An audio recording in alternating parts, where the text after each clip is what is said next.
اس بات میں دو رائے نہیں ہو سکتی کہ سیدنا حسین رضی اللہ تعالی عنہ کو جو کربلا میں شہید کیا گیا یہ کائنات کا بدترین ظلم تھا. جس نے آپ کی گردن مبارک پہ تلوار رکھی اس کی بدبختی میں دو رائے نہیں ہو سکتی. بہت ہی کوئی شقی اور بدبخت جو نواسہ رسول صلی اللہ علیہ وسلم کے قتل کی طرف بڑھا. بہت ہی کوئی بدبخت اور بدنصیب جو کوفہ کے گورنر ابن زیاد کے کہنے پر نواسہ رسول سے لڑنے کے لیے نکلا. جو اس ظلم کو ظلم نہیں مانتا وہ بھی اپنے آپ کو جہنم میں جانے کے لیے تیار کر رہا ہے. پھر کربلا میں ایک بڑا ظلم یہ ہوا کہ صرف سیدنا حسین ابن علی کو شہید نہیں کیا گیا, آپ کے ساتھ جتنے مرد تھے سب کو شہید کر دیا گیا. لیکن ہمیں پیغمبر صلی اللہ علیہ وسلم اور صحابہ کی سیرت میں کیا ملتا ہے؟ میں ایک آیت سے آپ کو سمجھاتا ہوں. مشرکین مکہ حضرت ابراہیم علیہ السلام کی کے نسب میں ہونے پر اور آپ سے محبت پہ بڑا فخر کیا کرتے تھے کہ ہم ابراہیم کی اولاد میں ہیں, ہم ابراہیم کے دین پہ ہیں. اللہ نے کیا فرمایا رسول اللہ صلی اللہ علیہ وسلم سے کہ ان اول الناس بابراہیم للذین اتبعوہ, اے نبی آپ ان سے کہہ دیجئے ابراہیم سے محبت کے خالی پیلی کے دعوے مقبول نہیں ہے. ابراہیم کے زیادہ حقدار وہ ہیں جو ابراہیم علیہ السلام کی اتباع کرتے ہیں, اور یہ پیغمبر اور صحابہ یہ ابراہیم علیہ السلام کے دین کو فالو کرتے ہیں, اور تم ابراہیم کے دین کو فالو نہیں کر رہے, ان سے محبت کے دعوے دار ہو. تو خالی محبت کے دعوے داری اللہ کے ہاں مقبول نہیں ہے. اللہ کے ہاں وہ محبت کی دعوے مقبول ہے جس میں آپ محبوب کو فالو کر رہے ہو. سیدنا حسین ابن علی رضی اللہ تعالی عنہ جو جنت کے جوانوں کے سردار ہیں, آپ سے محبت کا دعویٰ اس وقت مقبول ہوگا جب آپ سیدنا حسین کی سیرت کو فالو کریں گے. رونا پیٹنا ماتم کرنا یہ سیدنا حسین اور اہل بیت کی سیرت نہیں ہے. صبر کرنا, ظالم کے سامنے ڈٹ جانا, جان کے خوف سے اپنی پالیسیوں سے پیچھے نہ ہٹنا, یہ سیدنا حسین ابن علی رضی اللہ عنہ کی سیرت ہے جو آج ہمیں کہیں بھی نظر نہیں آتی. تو ہم نے بھائی دیکھنا ہے صحابہ کا طرز عمل کیا تھا. آپ بتاؤ صحابہ کو سیدنا حسین سے محبت تھی یا نہیں تھی؟ کیا غم کا پہاڑ ٹوٹا ہوگا جب اطلاع ملی ہوگی کہ سیدنا حسین ابن علی اور آپ کے اصحاب اور اہل بیت کو سب کو کربلا میں شہید کر دیا گیا ہے. کیا قیامت گزری ہوگی. کوفہ سے ایک شخص آیا نا عبداللہ بن عمر سے پوچھنے لگا جو مارنے پر دم کا مسئلہ. انہوں نے فرمایا تم نے پیغمبر کے نواسے کو قتل کر دیا اور مسئلہ یہ پوچھ رہے ہو کہ جو مارنے پر دم آئے گا کہ نہیں آئے گا. ایک طرف تم نے پیغمبر کے نواسے کو قتل کر دیا کربلا میں, اور اب ہم سے آ کے مسئلہ پوچھتے ہو جو مارنا جائز ہے یا نہیں ہے. صحابہ کے ہاں یہ غم کم غم نہیں تھا. دیکھو حضرت معاویہ رضی اللہ تعالی عنہ کے ہاتھ پہ بھی حضرت حسین نے بیعت نہیں کی, لیکن بغاوت بھی نہیں کی. کیوں؟ بغاوت سے فتنے کا اندیشہ تھا. حضرت حسن جو حضرت حسین کے بڑے بھائی تھے انہوں نے سیدنا معاویہ رضی اللہ تعالی عنہ کے ہاتھ پہ بیعت کی اور اس اختلاف کو ہمیشہ کے لیے اپنی کوشش کے مطابق ہمیشہ کے لیے ختم کر دیا. ختم ہوا نہیں ہوا ایک الگ بحث ہے, لیکن حضرت حسن کا مقصد کیا تھا کہ مسلمانوں کی دو جماعتوں کو میں آپس میں لڑتا ہوا نہیں دیکھ سکتا. لوگوں نے کہا آپ خلافت کے حقدار ہیں, آپ نے فرمایا میں دستبردار ہوتا ہوں سیدنا معاویہ کے حق میں. حضرت حسن بیعت ہو گئے حضرت معاویہ سے اور یہ اختلاف کو کیا کر دیا؟ ختم. حضرت حسین بیعت نہیں ہوئے, لیکن حضرت حسین نے بغاوت بھی نہیں کی. ارے کی اپنی رائے تھی, حضرت حسن کی اپنی رائے تھی. ان کا خیال تھا کہ بیعت ہونا مسلمانوں کے لیے زیادہ مفید ہے, ایک پاورفل حکومت ہوگی, ایک طاقتور ریاست ہوگی, ورنہ لڑتے رہیں گے آپس میں. حضرت حسین کا موقف یہ تھا کہ میں بغاوت تو نہیں کروں گا لیکن بیعت بھی نہیں ہوں گا, کیونکہ اگر بیعت ہو گیا تو اس سے جو خلفائے راشدین کے دور میں جو خلیفہ کی سلیکشن کا طریقہ تھا وہ طریقہ ختم ہو جائے گا. تو میں اگر اس طریقے کو نہیں لا سکتا تو اس کے خلاف کو پروموٹ بھی نہ کروں. میں یہ بھی ایک رائے تھی. میں سمجھا پا رہا ہوں اپنی بات؟ بھائی رائے کا اختلاف ہوتا ہے نا. نبی صلی اللہ علیہ وسلم نے فرمایا اذا اجتہد المجتہد فإن اصاب فلہ اجران وإن اخطأ فلہ اجر واحد. جب کوئی مجتہد اللہ کی رضا کو سامنے رکھ کے اجتہاد کرتا ہے, صحیح اور غلط کا فیصلہ کرنے بیٹھتا ہے, رائے یعنی اس کا مقصد اللہ کی رضا ہو, تو اگر وہ درست نتیجے پہ پہنچے تو 2 ثواب, غلط نتیجے پہ پہنچے تو بھی ایک نیکی اس کو ملتی ہے، اس لیے کہ اس کے بس میں جو خیر خواہی کے لیے جو تھا وہ اس نے کر دیا۔ رائے کا اختلاف ہوتا ہے۔ تو حضرت حسن رضی اللہ تعالیٰ عنہ بیعت ہوئے حضرت معاویہ کے ہاتھ پہ، سیدنا حسین نہ بیعت ہوئے اور نہ آپ نے بغاوت کی، خاموشی اختیار کی۔ حضرت معاویہ رضی اللہ تعالیٰ عنہ نے سیدنا حسین کو تلوار کی زور سے بیعت پر مجبور نہیں کیا، بلکہ نواسہ رسول کا خیال کیا اور وصیت بھی کی لوگوں کو۔ لیکن جب حضرت معاویہ کے بعد یزید جانشین ہوا، اس کی سب سے بڑی غلطی یہ تھی کہ اس نے نواسہ رسول صلی اللہ علیہ وسلم اور آپ کے ساتھ جو چند اہل بیت اور چند صحابہ تھے، اس وقت بھی حضرت حسین نیوٹرل تھے، نہ حضرت حسین نے بغاوت کا ارادہ کیا اور نہ بیعت کرنے کا ارادہ کیا۔ یزید ابن معاویہ کو چاہیے تھا کہ سیدنا حسین رضی اللہ عنہ کو اپنے حال پہ چھوڑ دیتا، اپنے والد کی طرح۔ حضرت حسین رضی اللہ تعالیٰ عنہ کو جب کوفہ سے قدوت آئے، یہ میں وضاحت اس لیے کر رہا ہوں کہ حضرت حسین بغاوت کے لیے نہیں نکلے تھے، اس مسلمان حاکم کے خلاف بغاوت کے لیے نہیں نکلے تھے، کیونکہ رسول اللہ صلی اللہ علیہ وسلم کی بہت ساری صحیح حدیث ہے اس بارے میں کہ جو باغی ہے، جو ریاست کے خلاف بغاوت کرتا ہے، اس کو نبی صلی اللہ علیہ وسلم نے اس عمل کو پسند نہیں کیا۔ تو حضرت حسین رضی اللہ تعالیٰ عنہ کو کوفہ سے خطوط آئے کہ یہاں سارے کے سارے لوگ آپ کے ہاتھ پہ بیعت کرنے کے لیے تیار ہیں۔ ظاہر جب کسی علاقے کے لوگ دارالخلافہ ہو اور سب بیعت ہونے کے لیے تیار ہو تو پھر آپ کا جانا یہ بغاوت کا عمل نہیں کہلاتا۔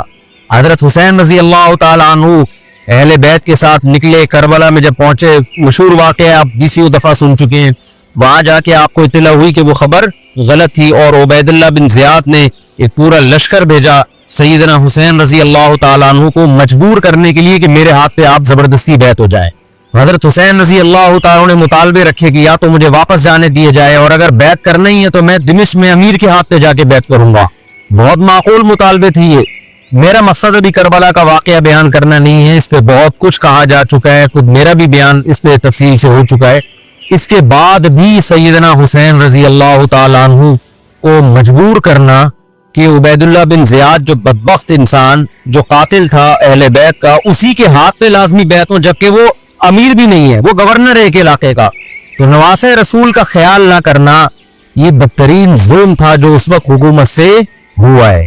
حضرت حسین رضی اللہ تعالیٰ عنہ، دیکھو نبی صلی اللہ، آج ہم دیکھتے ہیں کہ جو بڑا آدمی ہوتا ہے نا، اس کی قربانیاں ہوتی ہیں، اس کی بڑی بڑی قربانیاں ہوتی ہیں، چھوٹے اپنے بڑوں کی قربانیوں کو کیش کراتے ہیں۔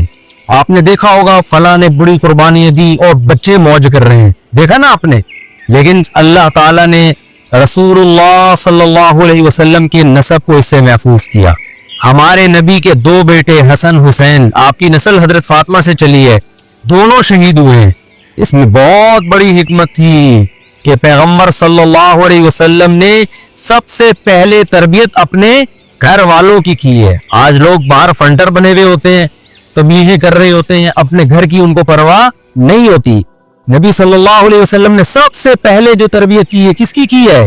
حضرت حسن اور حسین کی ہے۔ تو جب کربلا میں آپ کو چاروں طرف سے گھیر لیا گیا اور آپ کو مجبور کیا گیا کہ آپ نے ابن زیاد کے ہاتھ پہ بیعت کرنا ہے، تو آپ نے اس ذلت کو گلے لگانے سے انکار کر دیا۔ آپ کو 100% یقین تھا کہ اتنے بڑے لشکر کے سامنے میں ٹھہر نہیں سکتا، اسباب کی دنیا میں فتح کی امید نہیں ہے۔ لیکن حضرت حسین رضی اللہ تعالی عنہ نے لڑنے کا فیصلہ کر کے اور شہادت کو قبول کرنے کا فیصلہ کر کے ابن زیاد اور اس زمانے کے حکمران جو اس قتل پہ راضی تھے، قیامت تک کے لیے ان پہ لعنت کے سلسلے کا دروازہ کھول دیا۔ بعض دفعہ اللہ بھی یہ چاہتے ہیں کہ بدبختوں کو ڈھیل ملے تاکہ ان کا جرم سنستدرجہم من حیث لا یعلمون، قرآن کہتے ہیں ہم ان کو ڈھیل دیں گے، ان کو برائی میں ہم آگے بڑھنے دیں گے، ایسے بڑھنے دیں گے کہ ان کو خود بھی پتہ نہیں چلے گا، تاکہ قیامت کے دن ان کا عذاب ان کو کئی گنا بڑھا کر دیا جائے۔ اب میرے بھائی ہمارے لیے کیا سبق ملتا ہے؟ جب یہ واقعہ ہوا عالم اسلام میں کوہرام مچ گیا، لیکن کیا اس واقعے کے بعد اہل بیت کی جو مقدس اور پاکیزہ عورتیں تھیں، کیا انہوں نے نوحہ کیا یا صبر کیا؟ آپ کا ضمیر کیا کہتا ہے؟ انہوں نے نوحے پڑے ہوں گے یا صبر کیا ہوگا؟ بولو بھائی، صبر کیے۔ عبداللہ بن عمر رضی اللہ تعالیٰ عنہ جو کوفہ والوں کو ملامت کیا کرتے تھے کہ تم جو مارنے کے مسئلے ہم سے پوچھتے ہو تم نے حسین کا قتل کر دیا. تو یہ حضرت ابن عمر نے اسی لیے کہا نا کہ آپ کو اس کا غم ہوا تھا. تو ابن عمر کا عمل کیا تھا؟ کیا انہوں نے ماتم کیا؟ کیا انہوں نے چھوڑوں سے اپنے آپ کو مارا؟ حضرت حسین کا قتل بھی ظالمانہ، اور اس سے پہلے سیدنا عثمان کا قتل بھی ظالمانہ. اگر نوحہ یا ماتم جائز ہے تو حضرت عثمان کی شہادت کے دن بھی جائز ہے، حضرت حسین کی شہادت کے دن بھی جائز ہے.